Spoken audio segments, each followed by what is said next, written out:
పరిశుద్ధ నామమునకు మహిమ కలుగును గాక. కూడి వచ్చిన మీ అందరికీ నా హృదయపూర్వక వందనాలు తెలియపరుస్తున్నాను. ఈ సమయంలో ప్రభు మన కొరకు ఉద్దేశించిన వాక్య ధ్యానాంశము లూకాసు వార్త 16వ అధ్యాయము 22వ వచనం. ఆ దరిద్రుడు చనిపోయి దేవదూతల చేత అబ్రహాము రొమ్మున ఆనుకున్నటకు కొనుపోబడిను. ధనవంతుడు కూడా చనిపోయి పాతి పెట్టబడిను. అప్పుడు పాతాళంలో బాధపడుచు కన్నులెత్తి దూరము నుండి అబ్రహామును అతని రొమ్మున ఆనుకొని లాజరును చూచి, తండ్రివైన అబ్రహామా, నాయందు కనికరపడి. హల్లెలూయా. ఈ మాటతో దేవుడు మనల్ని సంధించబోతున్నారు. చాలా సందర్భాల్లో మనం ఈ మాటను ధ్యానం చేసుకోవడం జరిగింది, కానీ ఈ కోణం వేరు. హల్లెలూయా. ఈ దినం ప్రభువు మన కొరకు ఉద్దేశించిన మాటలు మనం చాలా జాగ్రత్తగా అర్థం చేసుకుంటే మనకు అవి చాలా ఆధ్యాత్మికమైన బలము ప్లస్ నిత్యరాజ్య మహిమ కొరకైనటువంటి బాట. హల్లెలూయా. ఈ రోజున మనం చాలా జాగ్రత్తగా వాక్యాన్ని వినాలి, అర్థం చేసుకోవాలి, అధ్యయనం చెయ్యాలి. ఇంకా ఇటు కూడా మన తలంపు వెళ్ళుటకు వీలు లేదు. చాలా జాగ్రత్తగా వాక్యాన్ని అర్థం చేసుకుందుముగాక. మహాపరిశుద్ధుడు అయిన దేవా, గొప్ప తండ్రి, ఘనమైన తండ్రి, మీ పరిశుద్ధ ఘన నామానికి స్తోత్రాలు, స్తుతులు, వందనాలు, మహిమ, ఘనత, ప్రభావాలు ఆరోపిస్తున్నాం తండ్రి. మీ మాట మమ్మును బ్రతికిస్తుంది, మీ మాట మమ్మును నిలబెడుతుంది, మీ మాట మమ్మును పరిశుద్ధాత్మ యందలి ఆనందం కొరకు సిద్ధపరుస్తుంది. మీ మాట మమ్మును నిత్య రాజ్యము కొరకైన ఆతృత కొరకు సిద్ధపరుస్తుంది.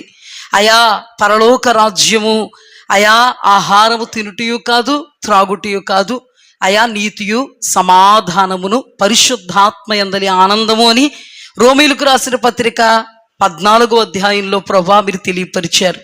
కృపగలిగిన తండ్రి, మాతో మీరు మాట్లాడిన మేము బ్రతుకుతాం. ఈ దినాన ఒక విశేషమైనటువంటి కోణాన్ని మీరు మాకు బయలుపరిచారు. కృపగల తండ్రి, ఆ కోణాన్ని అర్థం చేసుకోవడానికి మాకైనా మా బిడ్డలకైనా మీ కృప కావాలి, మీ సహాయం కావాలి. నన్ను మీ అధీనమందు ఉంచండి, నన్ను మీ స్వాధీనమందు ఉంచండి. మమ్మును దేవా నీ కృపను బట్టి మలిచేయ అయా త్రోసివేయక సారిపై నిలిపిన దేవా, ఎన్నటికీ మీ కృపలో, ఎన్నటికీ మీ ఆలోచనలలో, ఎన్నటికీ మీ ఉద్దేశాల్లో, ప్రణాళికల్లో మేము ముందుముగాక కృపతో జ్ఞాపకం చేసుకోమని యేసయ్య అతి పరిశుద్ధ నామమున అడిగి వేడుకుని పొందుకొని ఉన్నాం పరమ తండ్రి, ఆమేన్. హల్లెలూయా. ఇక్కడ మనం ఇద్దరు వ్యక్తుల్ని చూడగలుగుతాం. వాళ్ళిద్దరూ కూడా క్రైస్తవులే. ఇద్దరు ఎవరమ్మా? మనం ఎవరు? క్రైస్తవులు. ఇక్కడ వీళ్ళిద్దరూ కూడా ఎవరు? క్రైస్తవులు. అయితే క్రైస్తవులు అయినంత మాత్రాన పరలోక రాజ్యం ప్రవేశిస్తారా? ఈ మాట మాత్రం అందరూ చాలా బిగ్గరగా చెప్పాలి, చాలా అర్థవంతంగా చెప్పాలి. ముఖస్తుతిగా చెప్పకూడదు. ముఖస్తుతి అంటే ఏంటంటే, యేసు ప్రభు రక్తంతో కడగబడ్డాం, ఆయన కృప మా మీద ఉంది, మేము సంఘ సభ్యులు, దేవాది దేవుడు తప్పకుండా మమ్మల్ని పరలోక రాజ్యం చేరుస్తారు అని అనుకుంటే మాత్రం చాలా పొరపాటు. ఇక్కడ రుజువుగా పరిశుద్ధ గ్రంథంలో దేవాది దేవుడు లూకాసు వార్తలో సుస్పష్టంగా మాట్లాడుతున్నటువంటి ఉపమాన అలంకారం, ఉపమానం తెలియపరిచారు ఆయన. ఇక్కడ లాజరు అనేటువంటి దరిద్రుడు ఉన్నాడు, అలాగే ధనవంతుడు కూడా ఉన్నాడు. లాజరు పేరు రాయబడింది, కానీ ధనవంతుని పేరు రాయించడానికి దేవుడికి ఇష్టం లేదు. కొంతమందిని అంటాం మనం, ఆడి పేరు ఎత్తకు, నాకు చిరాకు అంటారా? అనరా? మనకేనేటండి మరి, దేవుడికి చిరాకే అంటారా? కొంతమందిని వాడికి ఒక పేరు ఉంటుంది, కానీ సైడ్ పేరు ఎత్తి పిలుస్తాం. వాడి పేరు ఎత్తి పిలవడానికి మనకి ఇష్టం ఉండదు. పేరెత్తడానికి కూడా దేవుడు ఇష్టపడట్లేదు, కానీ లాజరు పేరెత్తడానికి దేవుడు ఇష్టపడుతున్నాడు. లాజరు అంట చనిపోయి దేవదూతల చేత కొనుపోబడ్డాడంట. కానీ ధనవంతుడు కూడా క్రైస్తవుడే, ఇతడు కూడా చనిపోయాడంట, పాతాళానికి పంపబడ్డాడు. దేవుని సన్నిధికి తీసుకుని వెళ్ళేవి దేవదూతలైతే, పాతాళ లోకానికి తీసుకుని వెళ్ళేవి నరక దూతలు. వాటికి వీటికి చాలా వ్యత్యాసం ఉంటుంది.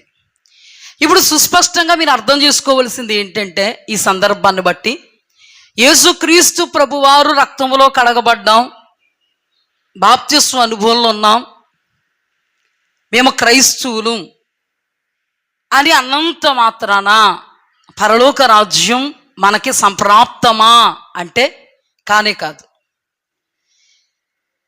అయితే ఇప్పుడు ఒకడు పరలోకం వెళ్ళాడు, ఒకడు పాతాళం వెళ్ళాడు. వాక్యం కూడా చెప్తుంది, సంఘములో అందరూ ఎత్తబడ్డారు. ఒకరు ధనవంతుడికి సాదృశ్యంగా ఉంటే, ఒక గుంపు ధనవంతుడికి సాదృశ్యంగా ఉంటే, మరో గుంపు లాజరు అంటే పరలోకానికి కొనుపోబడిన వానికి సాదృశ్యంగా ఉంటుందని దేవుడే చెప్పాడు.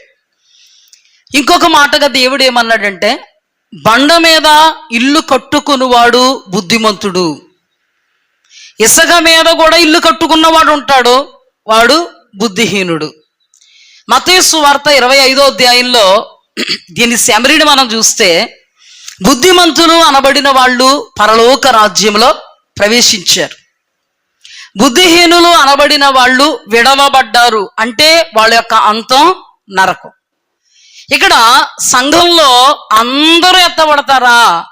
ఎత్తబడరు. అలాగని చనిపోయిన తర్వాత అందరూ పరలోకం వెళతారా అంటే వెళ్ళరు. ఇక్కడ సంఘంలో రెండు గుంపులు ఉంటాయి. ఆ రెండు గుంపుల్లో ఒక గుంపు చనిపోయిన తర్వాత దేవదూతలతో కొనుపోబడేటువంటి గుంపు, హల్లెలూయా. రెండవ గుంపు చనిపోయిన తర్వాత నరక దూతల ద్వారా పాతాళానికి కొనుపోబడ్డం అని కూడా అనకూడదు, కానీ దిగిపోజేసేటువంటి గుంపు. కొనిపోవడం అంటే ఎత్తబడ్డం, ఆరోహణం. దిగిపోవడం అంటే అవరోహణం. రెండిట్లకి కూడా చాలా వ్యత్యాసం ఉంది. అందుకని ఇప్పుడు చెప్పండి, ఈ చిన్న సెమరీని బట్టి మన సంఘంలో రెండు గుంపులు ఉన్నాయా ఉండవా? అందులో ఒక గుంపు విడవబడే గుంపు. అంటే మనం అందరూ కూడా ఎత్తబడే గుంపులో ఉండాలా, విడవబడే గుంపులో ఉండాలా? ఇప్పుడు చెప్పండి, ఎత్తబడే గుంపు ఉంది, విడవబడే గుంపు ఉంది, అమ్మ బాబాయ్ రెండు గుంపులు ఉన్నాయి, ఇప్పుడు నేనే గుంపులో ఉన్నాను అనే టెన్షన్ రావాలా? భయం రావాలా? దడ రావాలా? హల్లెలూయా. నేను కొటేషన్ పెట్టాను ఈరోజు, మీరందరూ చూశారని అనుకుంటున్నాను. నేను ప్రధాని కరువు ప్రకటించాడంటే అప్రమత్తంగా ఉంటాం,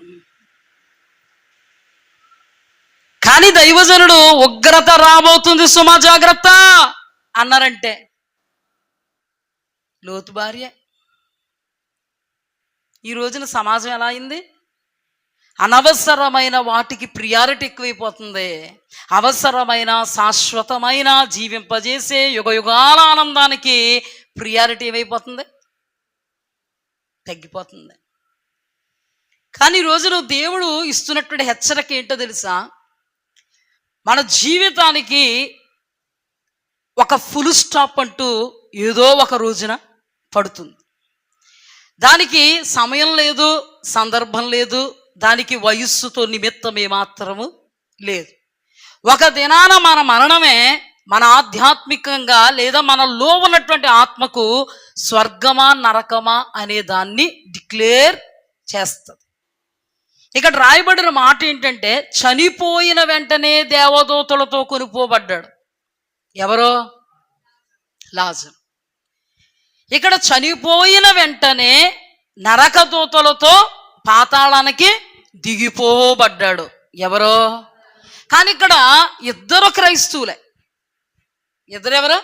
క్రైస్తవులే.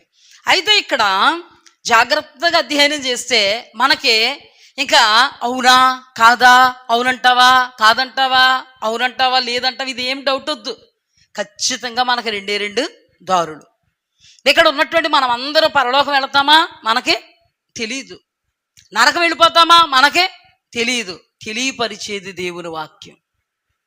హల్లెలూయా. ఇక్కడ పాతాళానికి వెళ్ళిపోయిన వాడు ఏమని మాట్లాడుతున్నాడంటే, తండ్రివైన అబ్రహామా, నా యందు కనికరపడు. ఏమని మాట్లాడుతున్నాడు? ఒక్క మాట చెప్పనా,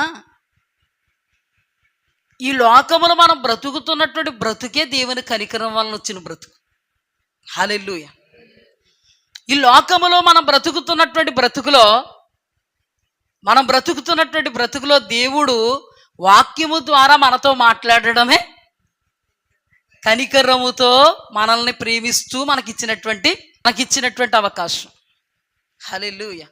ఇంకా కనికరించమంటే చచ్చిపోయేకి ఎలా కనికరిస్తారండి? బ్రతికున్నప్పుడే కనికరించి ఏమిస్తున్నాడు? వాక్యం. ఎందుకు నొక్కి ఒక్కానించి వాక్యం వాక్యం వాక్యం వాక్యం అని మేము చెప్తున్నాము అంటే, అక్కడ కనికరపడి, నా యందు కనికరపడి, నాకింకా 5 సహోదరులు ఉన్నారు అబ్రహమా, వారు కూడా ఈ యాతనకరమైన పరిస్థితికి వచ్చి యాతన పడిపోతారేమో, నీ రొమ్మున ఆనుకున్నటువంటి లాజరును పంపు. అక్కడ స్పష్టంగా వాళ్ళు ఏం మాట్లాడుతున్నారండి? 31 లూకాసు వార్త 16:31. అందుకతడు, మోషేయు ప్రవక్తలను చెప్పిన మాటలు వారు వినని ఎడల మృతులలో నుండి ఒకడు లేచినను వారు నమ్మరని అతనితో చెప్పెను. ఇక్కడ ఏం చెప్తున్నారండి? మోషేయు ప్రవక్తలు చెప్పిన మాటలు. మోషే కానీ, ప్రవక్తలు కానీ, దైవజనులు కానీ, ఉపదేశకులు కానీ మాటలంటే ఏం చెప్తారు? వాక్యమే చెప్తారు. ఇక్కడ స్పష్టంగా అబ్రహాం ఏమంటున్నాడు? మోషే ప్రవక్తల మాటలు వినని ఎడలా. అంటే ఆ మాటలు వింటేనే పరలోకం, ఆ మాటలు విని విశ్వసిస్తేనే పరలోకం. ఆ మాటలు వినకపోతే, విశ్వసించకపోతే, మాటల్లో ఉండకపోతే నిత్య నరకం. అర్థమైందా లేదా మీకు? ఇంకా నేను రుజువులతో రుజువుపరుస్తాను. మీరు అన్నానికి లేకుండా అనేలాగా ఏం చేస్తాను? ఒకరి భక్తి ఒకరికి సరిపోదు. మీరు మళ్ళీ నాకే ప్రశ్న ఇచ్చు. ఏమనంటే, అమ్మగారు భార్యాభర్తలు ఇద్దరు ఏక శరీరం అన్నారు. మా భార్యలు చూడండి ఎంత అద్భుతంగా ముందు కూర్చుంటారు. మా భార్యలు అనుదిన సహవాసానికి వచ్చేస్తారు. మా భార్యలు మామూలుగా ఉండరండి బాబు, చాలా ఆత్మీయులు. మేము గ్రహిస్తాం. పైకి చెప్తే బాగోదని చెప్పం, కానీ నెత్తి మీద ఎక్కుతారని అన్నీ మేమేం చేస్తాం? గ్రహిస్తాం.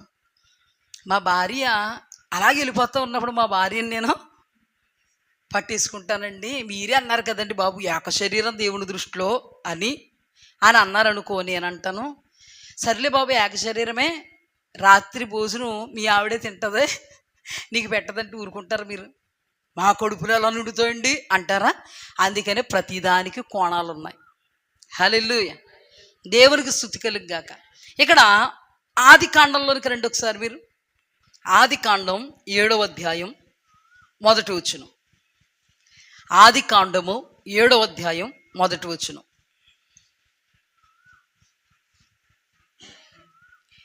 యెహోవా, ఈ తరము వారిలో నీవే నా ఎదుట నీతిమంతుడవై ఉండుట చూచితిని గనుక నీవును నీ ఇంటి వారును వాడలో ప్రవేశించుడి. హల్లెలూయా. ఇప్పుడు జాగ్రత్తగా వినాలి మీరు ఇప్పుడు జాగ్రత్తగా వినాలి. మీకు ఒక డౌట్ రావాలి. చూడండి ఏమంటున్నాడంటే, యెహోవా అంటే దేవుడు ఏమన్నారంటే, ఈ తరము వారిలో నీవే నా ఎదుట నీతిమంతుడవై ఉండుట చూచితిని గనుక నీవును, ఇక్కడ నీ ఇంటి వారును వాడలో ప్రవేశించుడి. హల్లెలూయా. ఈ మాట మనకి ఎలా కనబడుతుందంటే, పైకి నోవహు నీతిమంతుడు, నోవహు నిందారహితుడు, నోవహు దేవుని యొక్క హృదయాన్ని గెలిచినవాడు. అందుకే దేవుడు అన్నాడు, నోవహు నీవే నా దృష్టికి నీతిమంతుడిగా నిలబడ్డావు, కాబట్టి నువ్వు మాత్రమే వాడలో ప్రవేశించనలేదు దేవుడు. నువ్వు, నీ భార్య, నీ కుమారులు 3, నీ కోడండ్లు 3 ఎక్కడికి వెళ్ళాలి? వాడలో ప్రవేశిస్తే ఏమవుద్ది? 40 దినాల ప్రచండ వర్షాన్ని కురిపించి భూమి మీద ఉన్నటువంటి వారందరినీ నాశనం చేస్తే, ఆ వాడలో నువ్వు, నీ భార్య, నీ కుమారులు, కోడళ్ళు సజీవంగా ఉంటారు అని అర్థం కింద కనబడుతుంది మన పైకి. అందుకే వాక్యం కొంత అచ్చట కొంత ఇచ్చట ఉంటుంది. వాక్యం కొంత అచ్చట కొంత ఇచ్చట. నీరు కూర ఉండేటప్పుడు ఉల్లిపాయ అచ్చట, అంతేనా? పచ్చిమిరపకాయ ఇచ్చట, ఫ్రిడ్జ్లో తీస్తారు కదా ఉల్లిపాయలు ఎట్టరు. అదంతా కూడగలుపుని చేస్తేనే ఏమవుద్ది? కూర రుచికరమైన కూర అవుతుంది. అలాగే వాక్యం పైకి మనకు ఎలా కనబడుతుందంటే, అజ్ఞానులు, అవివేకులు, మందమతులు, ఆత్మశక్తి లేనోళ్ళు దీన్ని 2 గంటలు మెసేజ్ చెప్తారు. ఏమన్నా తెలుసా? సహోదరి, నీవు నీతిమంతురాలుగా ఉండు, నీ భర్తన దేవుడు పరలోకం. సహోదరుడా, నీవు నీతిమంతుడుగా ఉండు. చూడండి, ఇక్కడ నోవాహు నీతిమంతుడు కాబట్టి చూడండి, స్పష్టంగా చూడండి, రాయబడింది చూడండి. పిచ్చోళ్ళలాగా మనం ఏమనుకుంటాం? నిజమే, రాయబడింది అనుకుంటాం. అనుకోమా? ఇందాక నేను ఏం చెప్పాను? నీ భక్తి నీ భర్తను పరలోకం చేర్చదు, నీ భర్త భక్తి నీ భార్యను పరలోకం చేర్చదు, తల్లిదండ్రుల భక్తి పిల్లలను పరలోకం చేర్చదు. మరి ఇంతగా మనం అధ్యయనం చేసుకుంటూ ఉన్నప్పుడు ఈ మాట మనకు ఎలా ఉంది? రివర్స్లో ఉంది. ఈ రోజున చాలామంది దైవజనులు వ్రాయబడి ఉన్నది చూడండి అంటున్నారు. నిజమే, రాయబడి ఉందో చూపించాను. ఈ మాటను బట్టి నీ భర్త భక్తి నిన్ను, నీ పిల్లల్ని ఎక్కడ తీసుకెళ్తుంది? అవసరమైతే నీ కుమారుని, కోడలను కూడా ఎక్కడ తీసుకుపోద్ది ఈ మాటను బట్టి. అందుకే వాక్యాన్ని ధ్యానించువాడు ధన్యుడు. హల్లెలూయా. వాక్యం చదువువాడు ధన్యుడు కాదు, యెహోవా ధర్మశాస్త్రమును ఆనందించుచు దివారాత్రములు దానిని ధ్యానించువాడు ధన్యుడు. హల్లెలూయా. కొంత అచ్చట కొంత ఇచ్చట. ఇప్పుడు దేవుడు మాట ఇప్పుడు కూడా సత్యం. దేవుడు మారడు. ఎవరి భక్తి వాళ్ళనే కాపాడుంది. ఇప్పుడు నోవహు నీతిమంతుడు. నోవహు కుమారుల గురించి కానీ, కోడల గురించి కానీ, భార్య గురించి కానీ నీతిమంతులని రాయబడిందా? వాళ్ళను చూచాడా? ప్రపంచమంతా బలాత్కారంతో నింపబడి ఉంటే బురదలో తామర పద్మంలాగా ఒకే ఒక్కడ కనబడ్డాడు. అతడే నోవహు. అయితే నోవహు భార్య, నోవహు కుమారులు, నోవహు కోడండ్లు ఎందుకు ఓడలో ప్రవేశించారు? దేవుడు ఎప్పుడు నీతిమంతుడు కదా, దేవుడు ఎప్పుడు మాట అంటే మాటే కదా. నోవహు నీతి వాళ్ళని కాపాడిందా? అందుకే కొంత అచ్చట కొంత ఎచ్చట. 2 పేతురు 2వ అధ్యాయం 5వ వచనం. పూర్వకాలముందున్న లోకమును విడిచిపెట్టక భక్తిహీనుల సమూహం మీదికి జలప్రళయమును రప్పించినప్పుడు నీతిని ప్రకటించిన నోవాహును మరి 7 కాపాడెను. జాగ్రత్తగా గమనిస్తే ఇక్కడ రాయబడిన మాట ఏంటంటే, నీతిని ప్రకటించిన నోవాహును మరి 7 కాపాడెను. మరి 7 ఏం ప్రకటింపబడింది? హల్లెలూయా. మరి 7 ఏం ప్రకటింపబడింది? వాక్యం. మరి 7 ఏం విశ్వసించారు? అవిధేయులు కాక. హల్లెలూయా. నీతిమంతుడైనటువంటి నోవహును చూచాడు, నోవహు నీతిని ప్రకటించాడు. ఎవరెవరికి ప్రకటించారంటే, మనం ఎరడోని క్యాంపులో ఉన్నామనుకో, ఈ ఎరడోని క్యాంపులో ఒకే ఒక్కరిని దేవుడు చూశారు. అది ఎవరంటే సునాద్. ఈ సునాద్ మొత్తం నీతిని ప్రకటిస్తున్నాడు. ప్రకటిస్తుంటే ఎరడోని క్యాంపులో ఉన్న వాళ్ళు ఎవరు ఆ నీతిని పట్టించుకోలే. ఎగతాళి చేశారు, అపహాస్యం చేశారు, హేళన చేశారు, పక్కపక్క నవ్వారు. కానీ సునాద్ తన భార్యకి ప్రకటిస్తే తన భార్య ఏం చేసింది? వాక్యమును విశ్వసించింది. కుమారులు విశ్వసించారు, కోడళ్ళు విశ్వసించారు. విధేయులు ఉగ్రత నుండి తప్పింపబడతారు. హల్లెలూయా. విధేయత ఉగ్రత నుండి తప్పిస్తుంది. అక్కడ రాయబడినటువంటి మాటలో, తండ్రి అయినటువంటి అబ్రహామా, నీవు నీ రొమ్మున ఆనుకొని ఉన్నటువంటి లాజరును పంపి సువార్త ప్రకటించు. అప్పుడు నా సహోదరులు 5 ఈ యాతనకరమైనటువంటి పాతాళానికి రారు, వాళ్ళ పరలోకానికి వస్తారు. అంటే ఆయన ఏమన్నాడు తెలుసా? ప్రవక్తలు మోషేయు భూలోకంలో ఉన్నారు. హల్లెలూయా. వాళ్ళ భూమి మీద నీతిని ఏం చేస్తారు? ప్రకటిస్తారు. ఆ నీతిని విశ్వసించి విధేయత చూపిన వాడు రక్షింపబడతాడు. అందుకే నమ్మిన వాడు రక్షింపబడతాడు అని ఉంది. హల్లెలూయా. ఇప్పుడు చూడండి, నోవాహు యొక్క నీతి కుటుంబాన్ని నిలబెట్టేసిందా? నోవాహు నీతి కుటుంబం అంతటిని కూడా ఓడలోకి ప్రవేశపెట్టిందా? ప్రవేశపెట్టలేదు. ఆ నోవాహు ప్రకటించినటువంటి నీతిని వాళ్ళు విశ్వసించారు, కాపాడబడ్డారు. దేవునికి స్తుతి కలిగ్గా. మన అంతమంటూ ఒకటి ఉంది. మనం చనిపోతాం ఒక దినాన. చనిపోయిన తర్వాత ఉందండి అసలసిసలైంది. ఇది అశాశ్వతమైన లోకం. ఇది శిథిలమైపోయే గుడారం, అంటే ఒక ఇల్లు. ఇది శిథిలమైపోద్ది. మనం చనిపోయిన తర్వాత మనల్ని ఎంత ప్రేమించిన వారైనా, పంచప్రాణాలు అనుకున్న వాళ్ళైనా మనల్ని బెడ్ మీద పెట్టుకుంటారండి చనిపోయాక. చచ్చిపోయేలాగా ఉన్నామనే గడ్డేసేస్తారు బయట. చచ్చిపోయేలా ఉంటే చాలు. మీరు తొందరపడపోయిన పక్కింటోళ్ళు, ఎదురింటోళ్ళు, వెనకింటోళ్ళు తొందర పెట్టేస్తారు. చచ్చినట్టు గడ్డి బయటలో ఉన్న గడ్డి తీసి ఏం చేస్తారు? ఇంకా ప్రాణం పోలే. ఎంత ప్రేమైనా మనల్ని పెట్టుకుంటారండి. మాకు పెంట ఉంది, పోరు పెంట దగ్గర ఇట్టుకుంటా ఉంటారా? ఒక్కసారి మనిషి యొక్క జీవితాన్ని మనం అధ్యయనం చేస్తే మనం ఎంత డెలికేట్ అండి. ఇప్పుడే కనబడ్డాడు కదరా, ఫంక్షన్కి వెళ్ళాడు, గుండాకిపోయిందా, అయ్యయ్యో అమ్మో, పొద్దున్నే టిఫిన్ తినేసే కదా ఎక్కే ట్రాక్స్, యాక్సిడెంట్ అయిపోయిందా, అమ్మమ్మో. అశుభవర్తమానాలు అని అనుకోకుండా జరిగినాయి చెప్తున్నాను నేను. దుర్గ కూతురు దానికి తెలుసా మీకు? దుర్గ కూతురుకి సంబంధించి మన వాళ్ళందరూ దేని మీద వెళ్ళారు? వెళ్ళారా? బాగానే వెళ్ళారు కదండి, అందంగా రెడీ అయ్యి చక్కగా టిఫిన్లు పెట్టారు, టీలు ఇచ్చారు, ఎక్కిచ్చారు. తీరమైపోయింది. అందులో తాతయ్యమేయుడు తెలుసా మీకు? అయ్యయ్యో బాగానే వెళ్ళాడే. అంటే మనుష్యుని యొక్క జీవితం ఏ సమయానికి ఎలా ఉంటామో తెలియదు. ఆ మరణం అనేది ఎలా మనుష్యుని కబలిస్తుందో తెలియదు. గుండాకి చచ్చిపోయేవాళ్ళు ఎంతమందో. కోడిగుడ్డు తింటున్నాడంట ఒక వ్యక్తి, జాగ్రత్తగా తినండి తినేటప్పుడు. కోడిగుడ్డు తింటున్నాడంట, ఆ సొన ఇప్పుడు తిన్నాడంట, ఆ సొన ఇక్కడ పట్టేసిందంట, పైకి వెళ్తలే కిందకి రావట్లేదంట, చచ్చిపోయాడు. ఎంత విచిత్రంగా ఉంది. అయ్యా అబ్బాయికి భయం వేసింది. తినడం మానక మీ అమ్మమ్మ కొడతారు నన్ను. అంటే మరణం ఎలా వస్తుందంట?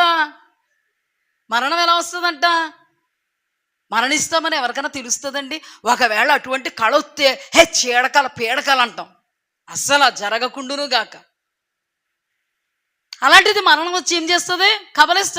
కబలిస్తే మన గతి అధోగతి పాలైపోద్ది. జరగవలసినవన్నీ ఇక్కడ జరిగిపోవచ్చు, కానీ మన యాతన ఉంటదే. పరలోకము నుండి దేవదూతలు వచ్చి తీసుకెళ్లాలా మనల్ని, నరకము నుండి నరకదూతలు వచ్చి పాతాళానికి తీసుకెళ్ళిపోవాలా? మనందరూ కోరుకుంటాం మేము చనిపోయిన తర్వాత దేవదూతలు రావాలి. హల్లెలూయా. ఎవరైనా ఇదే కోరుకుంటాడు. ఆఖరికి దుర్మార్గుడి దగ్గరికి వెళ్ళి, దుష్టుడి దగ్గరికి వెళ్ళి, పరమ చండాలుడి దగ్గరికి వెళ్ళి మైకెట్టి చనిపోతే నువ్వు ఎక్కడికి వెళ్ళాలనుకుంటున్నావు? నరక దూతలు రావాలా, పరలోకపు దూతలు రావాలంటే పుట్టుక్కుని చెప్తాడు సమాధానం, పరలోక దూతలేనండి. వచ్చి ఏం చేయాలా? లాజరును తీసుకుపోయినట్టు తీసిపోవాలండి. ధనవంతుడు గుర్తురాట్లేదు, భయం వేస్తుందండి, గుర్తురాట్లేదండి. మన జీవితం ఇది అశాశ్వతం, ఇది శిథిలమైపోయే గుడారం. కానీ శిథిలం కాని గుడారాన్ని దేవుడు పరలోకంలో మన కొరకు సిద్ధపరచాలి. హల్లెలూయా, హల్లెలూయా. ఈ ఆత్మ ఆ గుడారములోనికి ప్రవేశించాలి. హల్లెలూయా.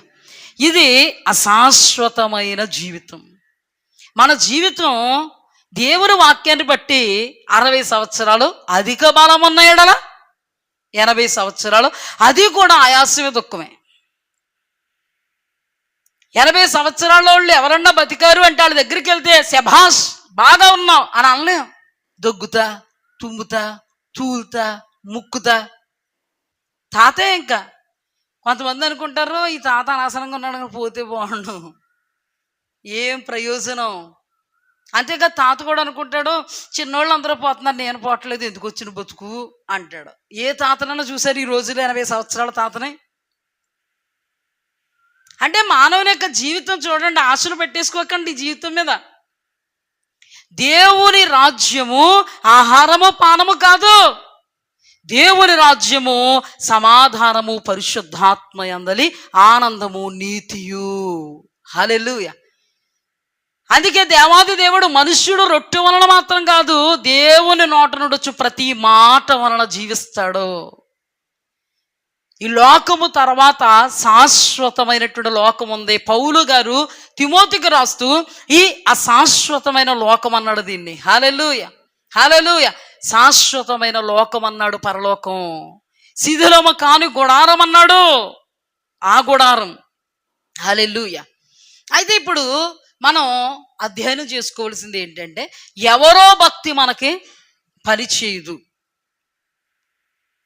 ఎవరి భక్తి వాళ్ళనే కాపాడుతుంది. రెండోది ఏంటంటే పరలోకం అందరూ ప్రవేశించరు, పరలోకం కొందరే ప్రవేశిస్తారు. కొందరు అని ఎందుకు అంటున్నారంటే, దేవుని వాక్యంలో ఇరుకు మార్గములో ప్రవేశించువారు కొందరే, విశాల మార్గములో ప్రవేశించువారు ఎందరు. ఇప్పుడు నిజంగా విశాల మార్గములో ఎంత బాగా వెళ్ళిపోతామో కదండి, ఎంత త్వరితముగా వెళ్ళిపోతూ ఉంటామో. ఇరుకు మార్గములో చాలా జాగ్రత్తగా అడుగులు అడుగు వేసుకుంటూ వెళ్ళాలి. అలాగే దేవుని మార్గము ఇరుకు మార్గం. దీని దేవుడు అనబడే, నీతి అనబడే ఈ వాక్యపు అడుగు జాడలలో అడుగులు వేసుకుంటూ వెళ్ళేటువంటి మార్గము ఇరుకు మార్గం. హల్లెలూయా. విశాల మార్గం అయితే పరిగెట్టేయచ్చు, ఎలా పడితే అలాగా వెళ్ళిపోవచ్చు. కానీ ఈ మార్గములో ప్రవేశించిన వారే పరలోకంలో ప్రవేశిస్తారు. ఈ పరలోకములో ప్రవేశించాలంటే మనకి క్వాలిటీస్ ఉండాలి.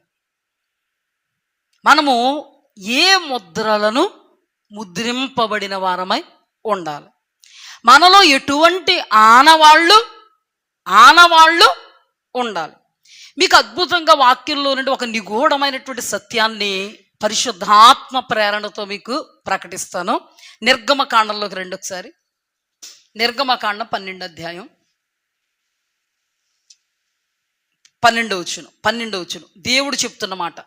ఆ రాత్రి నేను ఐగుప్తు దేశమందు సంచరించి ఐగుప్తు దేశమందలి మనుష్యులలోనే గాని జంతువులలోనే గాని తొలి సంతతంతయు హతం చేసి ఐగుప్తు దేవతలందరికీ తీర్పు తీర్చేదను. నేను యెహోవాను. మీరున్న ఇండ్ల మీద ఆ రక్తము మీకు గుర్తుగా ఉండును. నేను ఆ రక్తమును చూచి మిమ్మును నశింప చేయక దాటిపోయేదను. నేను ఐగుప్తు దేశమును పాడు చేయుచుండగా మిమ్మును సంహరించుటకు తెగులు మీ మీదకి రాదు. ఇక్కడ చూడండి జాగ్రత్తగా. సాక్షాత్తు దేవుడు ఏమని మాట్లాడుతున్నారంటే, మీకు ఆ రక్తము మీకు గుర్తుగా ఉండును, నేను ఆ రక్తాన్ని చూచి మిమ్మల్ని నశింపక చేయక దాటిపోయిదును. ఇది మాత్రం గుర్తుపెట్టుకోండి. ఇది ఏమని రాయబడిందంటే, మీరున్న ఇండ్ల మీద ఆ రక్తం మీకు గుర్తుగా ఉండును. చెప్పండి, మీరున్న ఇండ్ల మీద ఆ రక్తం మీకు గుర్తుగా ఉండును, నేను ఆ రక్తమును చూచి మిమ్మల్ని నశింప చేయక దాటిపోయేదును. ఇప్పుడు ఇల్లు అంటే ఏంటి అంటే, మనమే ఒక ఇల్లు. మనమే దేవుని వాక్యాన్ని బట్టి చాలా చాలా చాలా రెఫరెన్స్ను బట్టి ఇంతకు మునుపు మేము మీకు చెప్పిన మాటలను బట్టి మనమే ఇల్లు. ఇప్పుడు ఇల్లు అనబడేటువంటి మనలో ఏ ముద్రలు ఉండాలి, ఏ గుర్తు ఉండాలంటే యేసు రక్తపు గుర్తు. యేసు రక్తపు గుర్తు. ఇప్పుడు జాగ్రత్తగా అధ్యయనం చేద్దాం. నా వైపు చూడండి, కథ చెప్పినట్టు చెప్తాను. ఇప్పుడు ఇక్కడ ఈ సందర్భాన్ని మనం జాగ్రత్తగా అధ్యయనం చేస్తే, వీళ్ళు ఐగుప్తు దేశములో బ్రతుకుతున్నవారు. ఇక్కడి నుంచి మనం జాగ్రత్తగా అధ్యయనం చేస్తే, ఇశ్రాయేలీయులు ఐగుప్తు దేశములో బ్రతుకుతున్న వాళ్ళు. ఈ ఇశ్రాయేలీలు ఐగుప్తు దేశములో శ్రమ పడుతూ ఉన్నారు, శ్రమ పెట్టబడుతూ ఉన్నారు. వాళ్ళు విమోచన కోరారు, వారు విడుదల కోరారు, వారు రక్షణ కోరారు. ఏంటంటే ఈ కాడి క్రింద నుండి మమ్మల్ని విడిపించు, ఈ ఐగుప్తు అనే దాస్యపు కాడి నుంచి మమ్మల్ని నువ్వు విడిపించు, మమ్మల్ని నీవు స్వతంత్రతలోనికి నడిపించు అని దేవాది దేవునికి ప్రార్థన చేశారు. ప్రార్థన చేసినప్పుడు దేవుడు మోషేను ఏర్పాటు చేసుకున్నాడు. జాగ్రత్తగా వినండి.